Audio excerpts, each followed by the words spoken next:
नमस्कार, आपका स्वागत है आपके अपने चैनल दिव्य दृष्टि में। इस धरती पर हर किसी को यही लगता है कि उनके जीवन में जो दुख है वैसा दुख किसी और के जीवन में नहीं है। आज की यह कहानी आपको यह एहसास दिलाएगी कि इस दुनिया में सबसे सुखी व्यक्ति आप ही है। कहावत है, जिसके जीवन में संतोष नहीं वह कभी भी खुश नहीं रह सकता, चाहे उसे कितना भी मिल जाए उसका मन कभी संतुष्ट नहीं होता। आज की यह वीडियो बहुत ही महत्वपूर्ण और ज्ञानवर्धक है, इसलिए इसे अंत तक जरूर देखें। तो चलिए बिना देरी किए कहानी शुरू करते हैं। एक समय की बात है, एक गांव में एक लड़की रहती थी। वह दिखने में सुंदर नहीं थी और उसका कोई भी अपना नहीं था। वह अकेले ही मेहनत करके अपना जीवन यापन करती थी। अपने लिए 2 वक्त की रोटी जुटा लेती थी, लेकिन फिर भी वह अपने आप से खुश नहीं थी। उसे लगता था कि दुनिया में हर कोई सुखी है और उसका जीवन खुशहाल है। दूसरों को देखकर वह खुद को कोसती और सोचती, भगवान ने सबको सुखी बनाया है, सुंदर बनाया है, लेकिन मुझे क्यों नहीं? मैंने ऐसा क्या किया था? मेरी गलती क्या थी? क्या भगवान मुझसे कोई बदला ले रहे हैं? एक दिन वह बहुत निराश और परेशान होकर एक पेड़ के नीचे बैठी थी और रो रही थी। तभी वहां से एक बौद्ध भिक्षु गुजर रहे थे। उन्होंने जब उस लड़की को रोते हुए देखा तो वे उसके पास गए और पूछा, पुत्री, क्या बात है? तुम क्यों रो रही हो? लड़की ने जवाब दिया, गुरुजी, मुझे कोई प्यार नहीं करता, कोई पसंद नहीं करता। लोग मेरे रंग को लेकर मेरा मजाक उड़ाते हैं। मैं सुंदर नहीं हूँ, मेरे पास धन भी नहीं है। इस दुनिया में हर कोई सुखी है, सबके पास सब कुछ है, हर कोई खुशहाल है, लेकिन मेरे पास कुछ नहीं है। आखिर मैंने ऐसा क्या किया था? इसमें मेरा क्या कसूर है? क्या मुझे सुखी होने का अधिकार नहीं है? मुझे अपना जीवन खुशहाली से जीने का हक नहीं है? बौद्ध भिक्षु ने उस लड़की की सारी बातें ध्यानपूर्वक सुनी। उसके बाद वे बोले, पुत्री, यदि तुम मुझे उस व्यक्ति से मिलवा सको जो अपने जीवन में वास्तव में सुखी हो, तो मैं तुम्हें ऐसी चीज दूंगा जिससे तुम सुंदर और सुखी दोनों बन जाओगी। यह सुनकर लड़की बहुत प्रसन्न हुई और उत्साह में बोली, क्या सचमुच ऐसा हो सकता है? भिक्षु मुस्कुराए और कहा, हाँ, यह निश्चित रूप से संभव है। लड़की ने तुरंत कहा, गुरुवर, यदि यह सच है तो मैं ऐसे आदमी को जानती हूँ जो बहुत सुखी है। मैं अभी उसे लेकर आती हूँ। आप मेरा यहीं इंतजार कीजिए। भिक्षु बोले, ठीक है, जब तक तुम वापस नहीं लौटोगी मैं यहीं प्रतीक्षा करूंगा।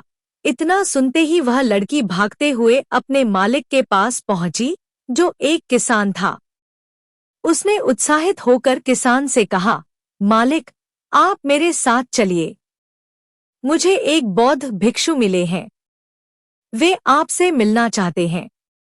उन्होंने कहा है कि अगर मैं किसी सुखी व्यक्ति को उनके पास ले जाऊंगी तो वे मुझे सुंदर और सुखी दोनों बना देंगे। लड़की की बात सुनकर किसान दुखी होकर बोला, मैं तुम्हें कहां से एक सुखी व्यक्ति लाकर दूं? लड़की ने हैरान होकर कहा, मालिक, आपके पास तो सब कुछ है। आपके पास अच्छा घर है, अच्छा खाना है, रहने को मकान है, परिवार है और तो और धन भी है। फिर आप दुखी कैसे हो सकते हैं? किसान ने गहरी सांस लेते हुए कहा, अरे मूर्ख लड़की, मेरी फसल अच्छी नहीं हो रही है, फसल के दाम भी ठीक नहीं मिल रहे, राजा को कर भी चुकाना है। मेरे पास तो इतने पैसे भी नहीं है कि अच्छे बीज खरीद सकूं। इस बार तो बारिश ने मेरी सारी फसल बर्बाद कर दी। अब मेरे हालात और भी खराब हो चुके हैं। इन परिस्थितियों में मैं सुखी कैसे रह सकता हूँ? जाओ, किसी और को ढूंढ लो जो सचमुच सुखी हो। यह सुनकर लड़की मायूस होकर बोली, मालिक, तो आप ही बताइए, मैं किसे लेकर जाऊं? आपके हिसाब से सबसे ज्यादा सुखी कौन है, जिसे मैं अपने साथ ले जा सकूं? लड़की की यह बात सुनकर किसान कुछ देर विचार करता है और फिर कहता है, मुझे लगता है कि व्यापारी सबसे ज्यादा सुखी होते हैं। उन्हें न तो फसल उगाने की चिंता होती है, न ही उसकी देखरेख की। उन्हें बस फसल खरीदनी होती है और वे इसे कहीं से भी खरीद सकते हैं। इसके अलावा वे कई अन्य चीजों का व्यापार भी करते हैं, जिनका मौसम से कोई लेना देना नहीं होता। उनके पास हमसे कहीं अधिक धन है और लोग उनका आदर सम्मान भी करते हैं। मुझे लगता है कि वही सबसे सुखी हैं। तुम उन्हीं के पास जाओ। किसान की बात सुनकर लड़की उत्साहित हुई और भागते हुए एक व्यापारी के पास पहुंची। उसने व्यापारी से कहा, मालिक, आप मेरे साथ चलिए। मुझे एक बौद्ध भिक्षु मिले हैं। उन्होंने कहा है कि अगर मैं किसी ऐसे सुखी व्यक्ति को उनके पास ले जाऊंगी जो सचमुच सुखी हो, तो वे मुझे एक ऐसी चीज देंगे जिससे मैं सुंदर और सुखी दोनों बन जाऊंगी। लड़की की बात सुनकर व्यापारी ने दुख भरे शब्दों में कहा, अरे, हमारे जीवन में कहाँ सुख है। हम चारों ओर से दुखों से घिरे हुए हैं। चोर लुटेरों से बचने की चिंता करनी पड़ती है। इस समय व्यापार में बहुत घाटा हो रहा है। राजा हमसे अतिरिक्त कर वसूल रहा है, जिससे व्यापार करने में कठिनाई हो रही है। सुरक्षा की कोई व्यवस्था नहीं है और जीवन पर हमेशा किसी न किसी संकट का डर बना रहता है। मुझे तो लगता है कि मुझसे ज्यादा दुखी इस दुनिया में कोई नहीं है। यह सुनकर लड़की हैरानी से बोली, परंतु मालिक, आपके पास इतना धन है, इतनी जमीन जायदाद है, रहने को इतना बड़ा मकान और खाने पीने की हर सुविधा है। इसके बावजूद आप दुखी हैं। यह तो बहुत अजीब बात है। मुझे तो लगता था कि आप बहुत सुखी होंगे। खैर, अब कृपया मुझे कोई ऐसा व्यक्ति बताइए जो आपके हिसाब से बहुत सुखी हो। मैं उसे उन बौद्ध भिक्षु के पास ले जाऊंगी। इस पर व्यापारी ने कुछ देर सोचा और फिर कहा, मुझे लगता है कि राज्य के अधिकारी सबसे ज्यादा सुखी होते हैं। वे सीधे राजा से संबंध रखते हैं। उनके पास अधिकार हैं और वे धनवान भी हैं। उन्हें न तो चोर लुटेरों का डर होता है और न ही किसी और चीज का। वही लोग हमसे कर वसूलते हैं और हम उनके आदेश मानने के लिए मजबूर हैं। सभी लोग उनका बहुत मान सम्मान करते हैं। मुझे नहीं लगता कि उनके जीवन में कोई दुख होता होगा। काश मैं भी राजा का कोई अधिकारी होता तो अपना जीवन आराम से जी रहा होता। लड़की ने व्यापारी से पूछा, मालिक, क्या आप किसी अधिकारी को जानते हैं? क्या आप मुझे उनसे मिलवा सकते हैं? मैं उन्हें अपने साथ ले जाऊंगी। अगर वे सचमुच सुखी हुए तो उसके बाद भिक्षु मुझे वह चीज देंगे जिससे मैं भी सुंदर और सुखी हो जाऊंगी। कृपया मेरी मदद कीजिए। मैं आपकी बहुत आभारी रहूंगी। व्यापारी को उस लड़की पर दया आ गई। उन्होंने उसे एक ऐसे अधिकारी से मिलवा दिया जिसे वे जानते थे। लड़की ने अधिकारी से मिलने के बाद कहा, मालिक, आप मेरे साथ चलिए। मुझे एक बौद्ध भिक्षु मिले हैं जिन्हें मैं आपसे मिलवाना चाहती हूँ। उन्होंने मुझसे कहा है कि अगर मैं किसी सुखी व्यक्ति को उनसे मिलवा दूंगी तो वे मुझे एक ऐसी चीज देंगे जिससे मैं सुंदर और सुखी दोनों हो जाऊंगी। यह सुनकर अधिकारी ने गहरी सांस ली और कहा, तुम्हें किसने कह दिया कि मैं सुखी हूँ? अरे, मेरे जैसा दुखी व्यक्ति तो इस दुनिया में कोई नहीं होगा। तुम नहीं जानती कि हमारे ऊपर कितना दबाव होता है। हमें अनगिनत जिम्मेदारियों का बोझ उठाना पड़ता है। हर एक आदेश को पूरा करना पड़ता है और वो आदेश भी इतनी आसानी से पूरे नहीं होते। उन्हें पूरा करने के लिए हमें कितनी मुश्किलों का सामना करना पड़ता है। राजा कुछ भी आदेश पारित कर देते हैं और उसे हमें लागू करना पड़ता है। जनता का गुस्सा, उनकी शिकायतें और तमाम परेशानियों का नतीजा हमें ही भुगतना पड़ता है। तुम्हें लगता है कि मैं सुखी हूँ? ऐसा कुछ भी नहीं है। अगर वह भिक्षु सचमुच सुखी बना सकता है तो तुम उसे मुझे भी मिलवाना। मैं भी तो सुखी होना चाहता हूँ। मुझे भी अपना जीवन खुशहाली से बिताना है। अधिकारी बनकर मुझे मिला क्या? सिर्फ रोज रोज का तनाव और परेशानी। यह सुनकर लड़की आश्चर्य में पड़ गई। उसने अधिकारी से कहा, मालिक, जहां तक मैं सोचती थी आप सबसे सुखी हैं, लेकिन आप भी सुखी नहीं हैं।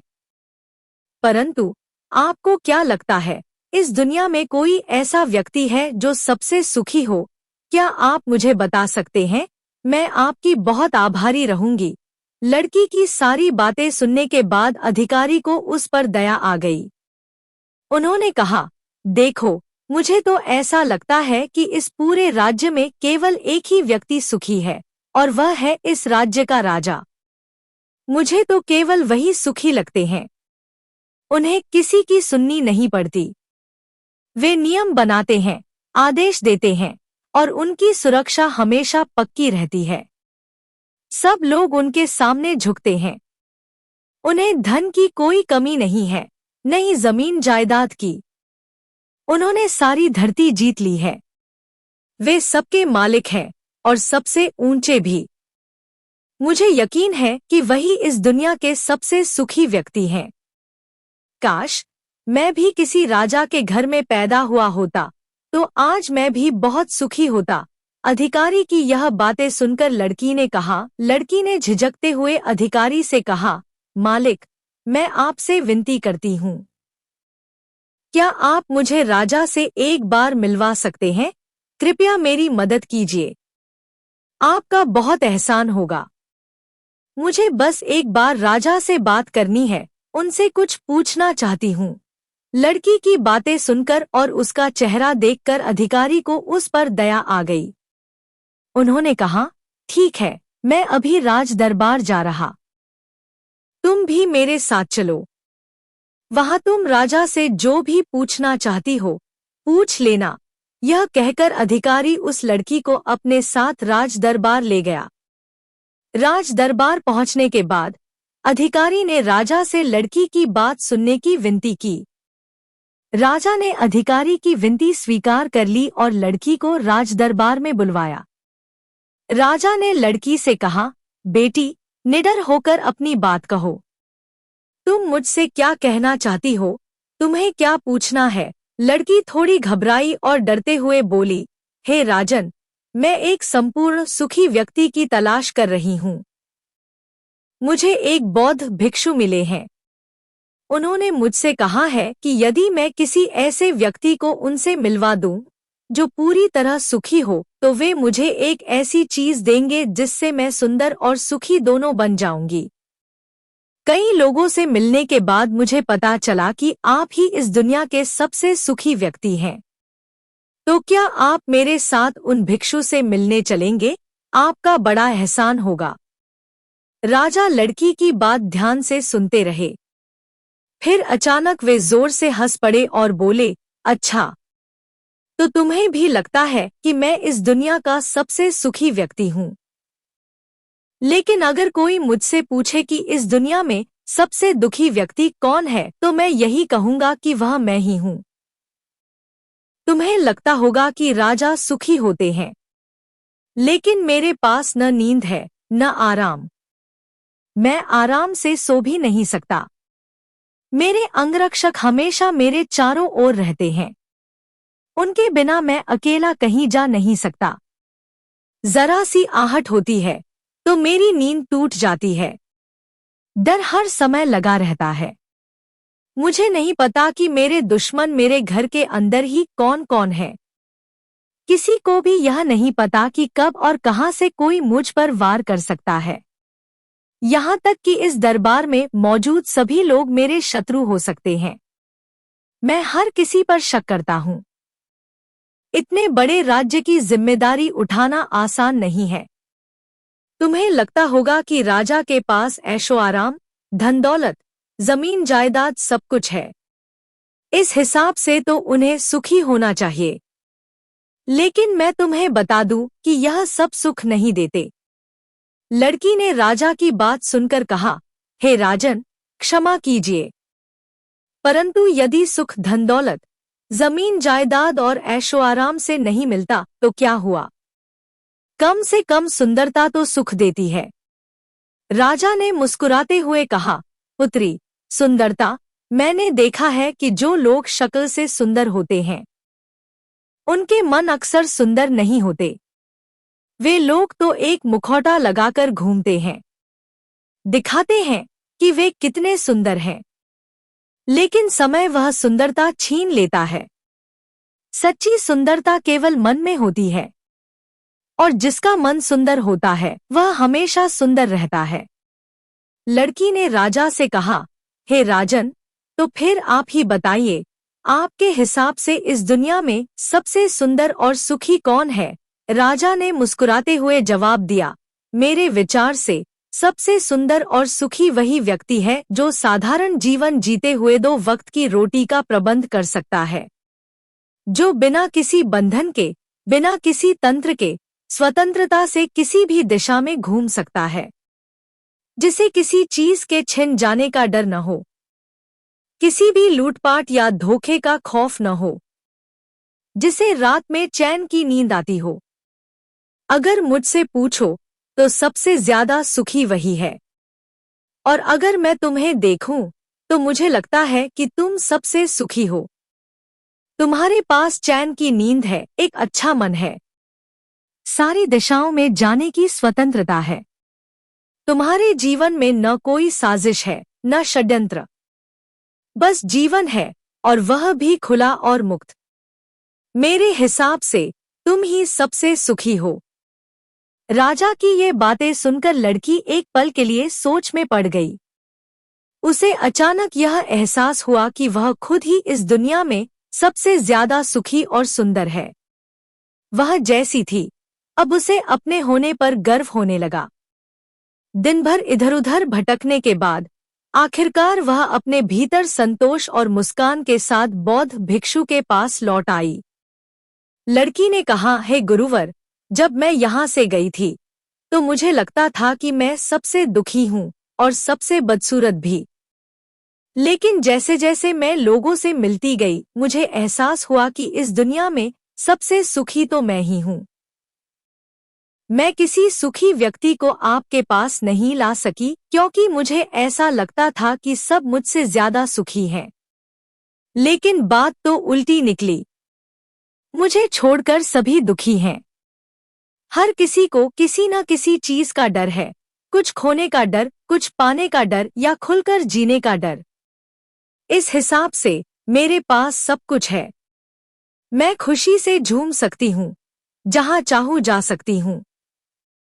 2 वक्त की रोटी कमाने के लिए मेरे पास हाथ पैर भी हैं। मुझे किसी चीज का गम नहीं है, मेरे पास ऐसा कुछ नहीं है जिसके खोने का डर मुझे सताए। यह सुनकर बौद्ध भिक्षु मुस्कुराए और बोले, पुत्री, आखिरकार तुम्हें वह सुंदरता और सुख मिल गया। अब से तुम सच में सुंदर और सुखी हो। यह कहकर वे अपने आश्रम लौट गए। लड़की भी अब जान चुकी थी कि वही सबसे सुंदर और सुखी है। अब उसे किसी बात का गम नहीं था। वह कभी अपने आप पर अफसोस नहीं करती थी, बल्कि अपने जीवन में हमेशा खुश और संतुष्ट रहती थी। यही जीवन का सच है। हमें अक्सर लगता है कि हमारे पास कुछ नहीं है और सामने वाले के पास सब कुछ है। हमें लगता है कि दूसरे लोग बहुत सुखी हैं, उनके पास ऐशो आराम, सुविधाएं और हर खुशी है। लेकिन यह केवल हमारी सोच का नजरिया है। असल सुख आपके पास ही है, और वह है संतोष। अगर आप अपने आप से संतुष्ट हैं और जो कुछ आपके पास है उसमें खुश हैं, तो कोई भी आपको दुखी नहीं कर सकता।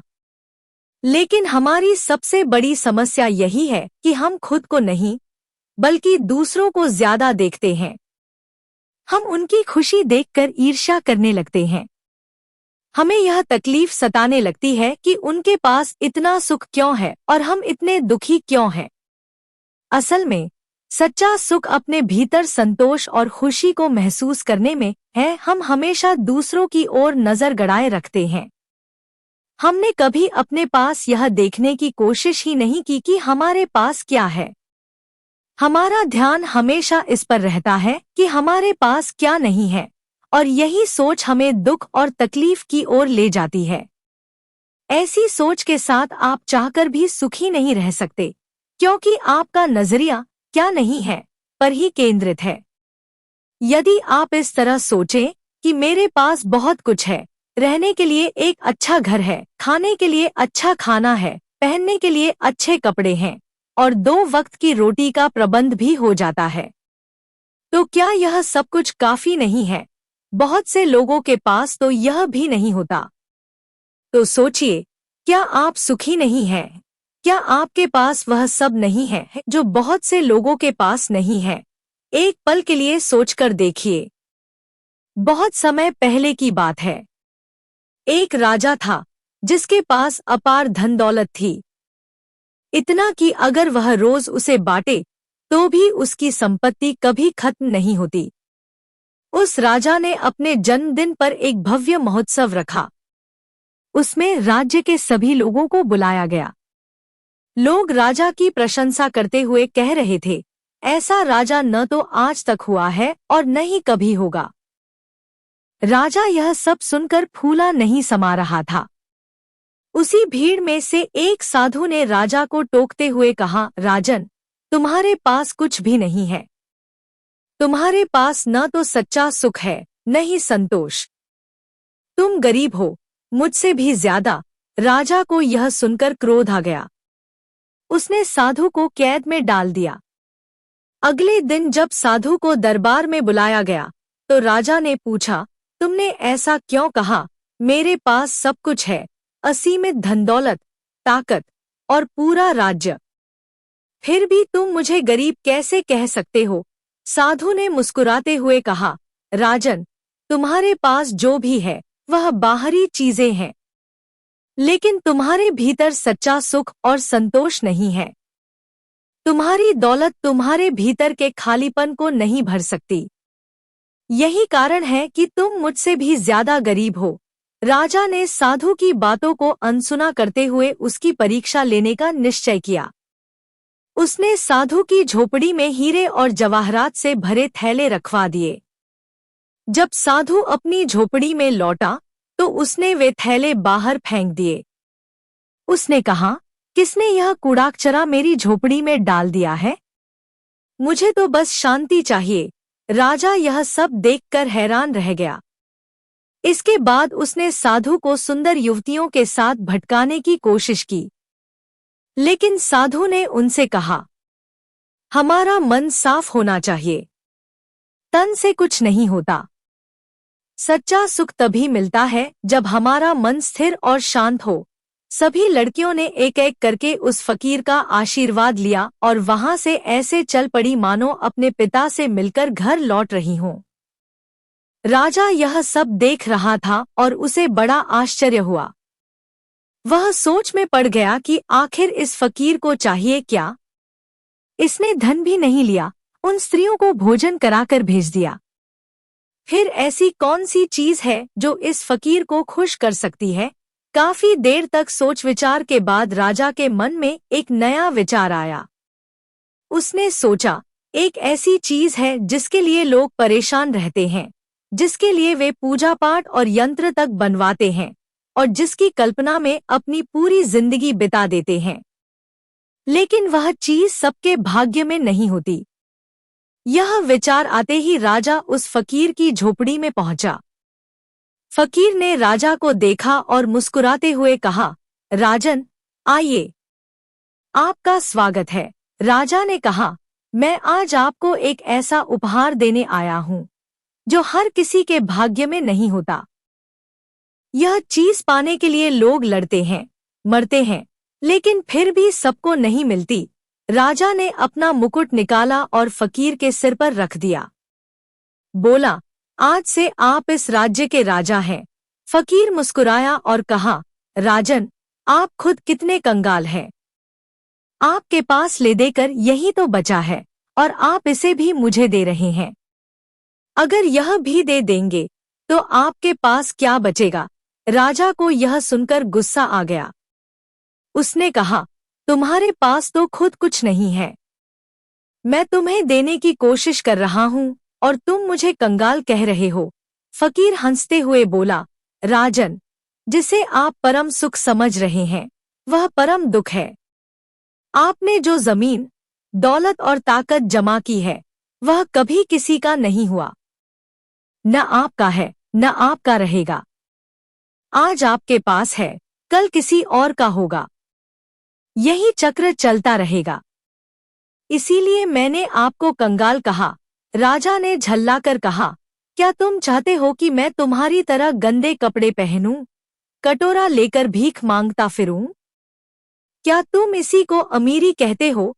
फकीर ने कहा, राजन, धन दौलत और राजपाट सब ठीक है, लेकिन यह ध्यान रखना चाहिए कि यह सब हमारे लिए हैं, हम इनके लिए नहीं।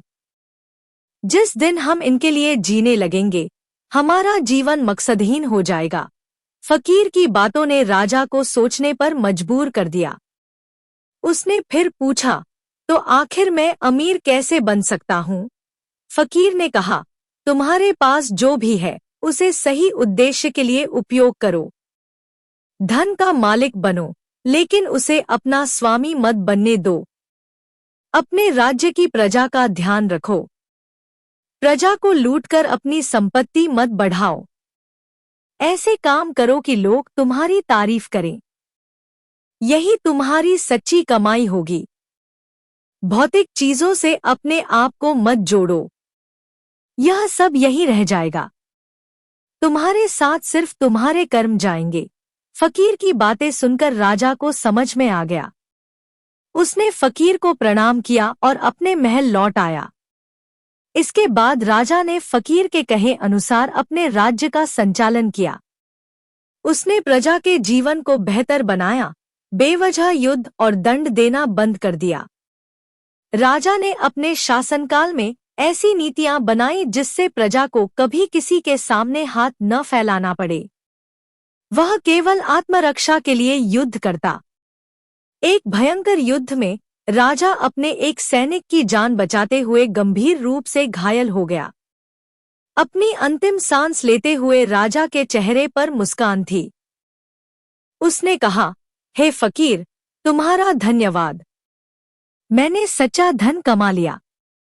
आज मुझे एहसास हो रहा है कि मैं खाली हाथ आया था और खाली हाथ ही जा रहा हूं। लेकिन मेरे साथ मेरे अच्छे कर्म हैं। तभी अचानक वह फकीर प्रकट हुआ। उसने राजा को औषधि दी, जिससे वह स्वस्थ हो गया।